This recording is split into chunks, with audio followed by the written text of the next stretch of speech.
اعوذ باللہ من الشیطان الرجیم بسم اللہ الرحمن الرحیم 10ویں جماعت کے پیارے طلباء و طالبات، السلام علیکم ورحمۃ اللہ۔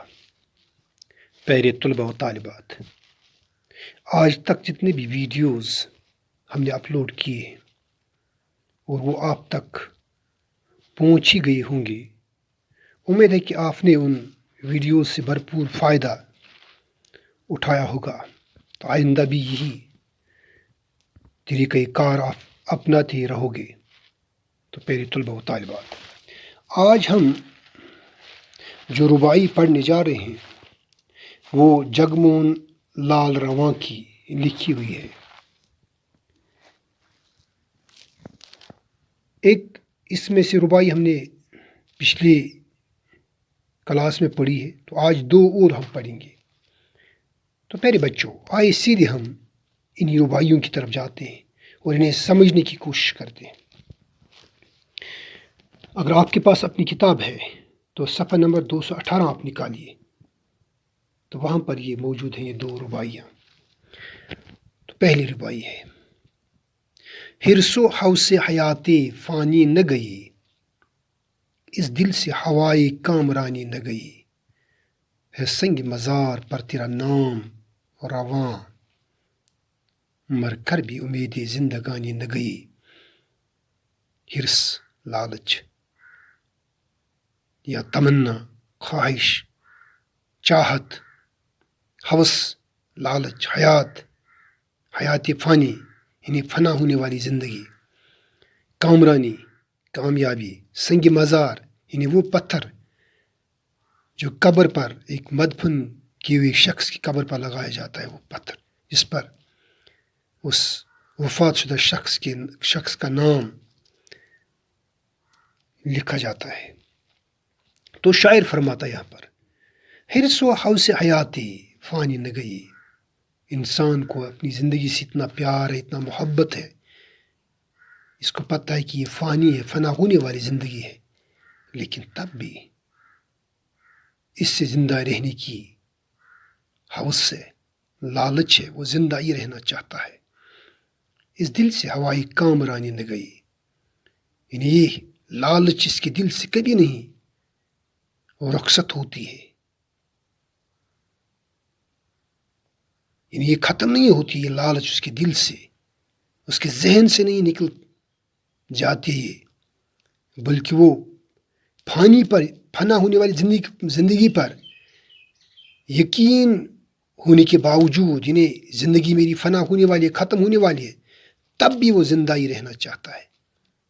یعنی اس کی مثال یہاں دی ہے شاعر نے: ہے سنگ مزار پر تیرا نام رواں، رواں تخلص ہے یہاں جگمون کا، شاعر کا۔ ہے سنگ مزار پر تیرا نام رواں، تجھے کیا کہتا ہے؟ تو مجھے زندگی کی فکر نہیں ہے، مجھے زندہ رہنے کی لالچ نہیں ہے، تو نے تو گڑھ کے رکھی ہے وہ پتھر جو آپ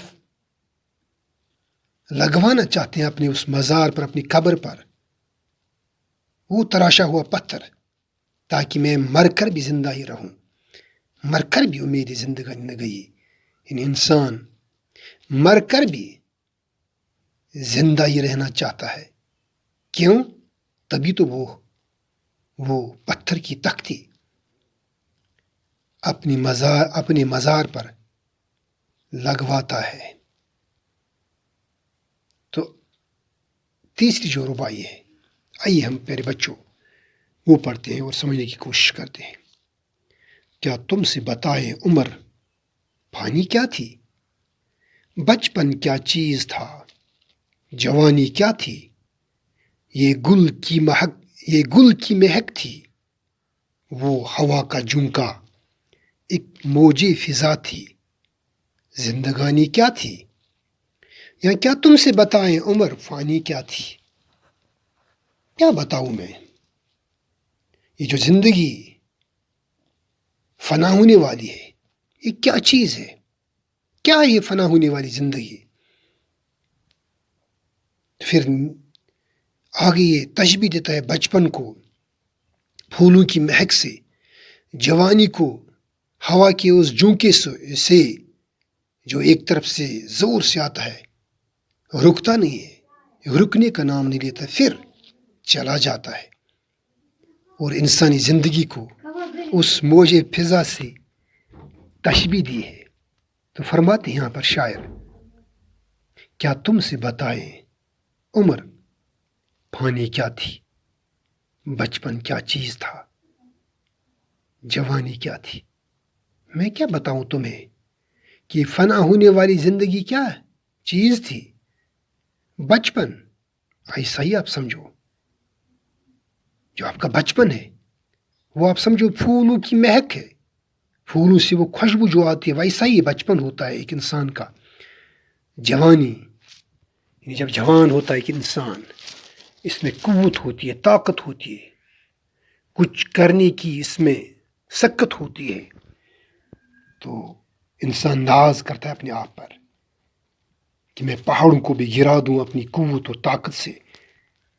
شاعر یہاں کہتا ہے، کیا کس جوانی پر آپ ناز کرتے ہو، یہ جوانی بھی آپ سے چھن ہی جائے گی، بلکہ چھین لی جائے گی۔ یہ آپ کی جوانی وہ ہوا کا جھونکا ہے جس میں قوت ہوتی ہے، اس ہوا کے جھونکے میں طاقت ہوتی ہے، لیکن اس میں پائیداری نہیں ہوتی ہے۔ ایک طرف سے وہ زور کا ہوا کا جھونکا آتا ہے، دوسری طرف چلا جاتا ہے، ویسی آپ کی جوانی ہے۔ تو پھر ناز کس جوانی پر آپ کرتے ہو؟ تو آگے شاعر فرماتے ہیں، ایک موجی فضا تھی، زندگانی کیا تھی۔ بس آپ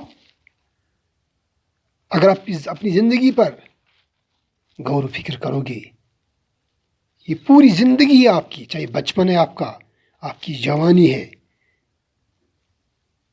یا جوانی کے بعد آنے والی جو عمر ہے آپ کی، یہ کیا تھا؟ ایک موج فضا تھا، ایک موج تھی، فضا کا ایک موج تھا۔ یہ وہی یعنی ایک جوش، ایک جذبہ، بس یعنی فضا کی اس جوش جو فضا میں ہوتا ہے، جوش ہوتا ہے، یعنی چاہے ہم ہوا کی بات کریں گے کہ اس میں شدت ہوتی ہے، اس میں جوش ہوتا ہے، اس میں قوت ہوتی ہے، پر وہ قوت ہمیشہ رہنے والی نہیں ہوتی ہے۔ وہ قوت جتنا تیز ہوتا ہے اتنا ہی اس کا پیچھا، یعنی اتنا ہی وہ کمزور ہی پڑ جاتا ہے۔ تو ایسی انسانی زندگی ہے، تو پھر انسان ناز کرے تو کس بات پر ناز کرے؟ تو پھر انسان اس زندگی سے اتنی محبت کرے تو کیوں کرے؟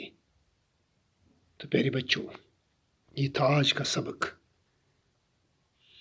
یعنی جگموہن لال رواں کی رباعیاں تھی جو آج ہم نے مکمل کی۔ کل انشاءاللہ اس کی ہم سوالات کریں گے، اور اگر وقت ملا تو پھر قطع ہم پڑھنے کی کوشش کریں گے اور سمجھنے کی کوشش بھی کریں گے۔ تو دیجیے مجھے کل تک کے لیے اجازت۔ السلام علیکم ورحمۃ اللہ۔